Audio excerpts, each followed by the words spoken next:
ഇങ്ങനെ അതിങ്ങനെ ഞാൻ വിളിക്കാം നീ വെള്ളം എടുക്കും. അപ്പോൾ ഗൈസ്, അപ്പോൾ ഞങ്ങൾക്ക് ചീരത്തോരനാണ്. ഇന്ന് ഞങ്ങൾക്ക് ചീരത്തോരനാണ് ഗൈസ്.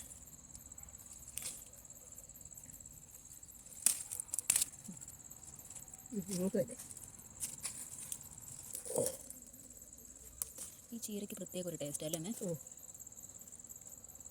ഇത് മുട്ട വറുത്തതും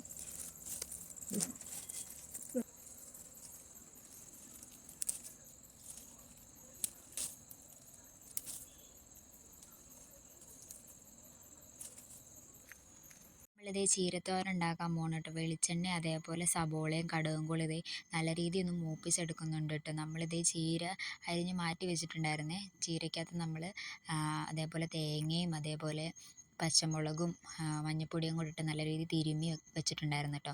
അതിതേ ഇതിൻ്റെ അകത്തോടെ ആഡ് ചെയ്ത് കൊടുത്തിട്ടുണ്ട് കേട്ടോ. നല്ല രീതിയിൽ ഇളക്കി കൊടുക്കണം കേട്ടോ, കാരണം ഇത് കരിയാൻ ചാൻസ് ഉണ്ട്. കാരണം വെള്ളവും കാര്യങ്ങളൊന്നും ഇതിനകത്ത് ഒഴിക്കുന്നില്ല. അത് ആ ഒരു ഇതിൽ ഓയിലിൽ കിടന്ന് കുക്കാവണം. ദേ നമ്മൾ ഉപ്പും ചേർത്ത് കൊടുക്കുന്നുണ്ട് കേട്ടോ. നല്ല രീതിയിൽ ഇളക്കി കൊടുക്കുന്നുണ്ട്. ദേ ഞാനിത് ഉപ്പ് പാകമാണോ നോക്കാൻ വേണ്ടി ടേസ്റ്റ് ചെയ്ത് നോക്കുന്നുണ്ട് കേട്ടോ.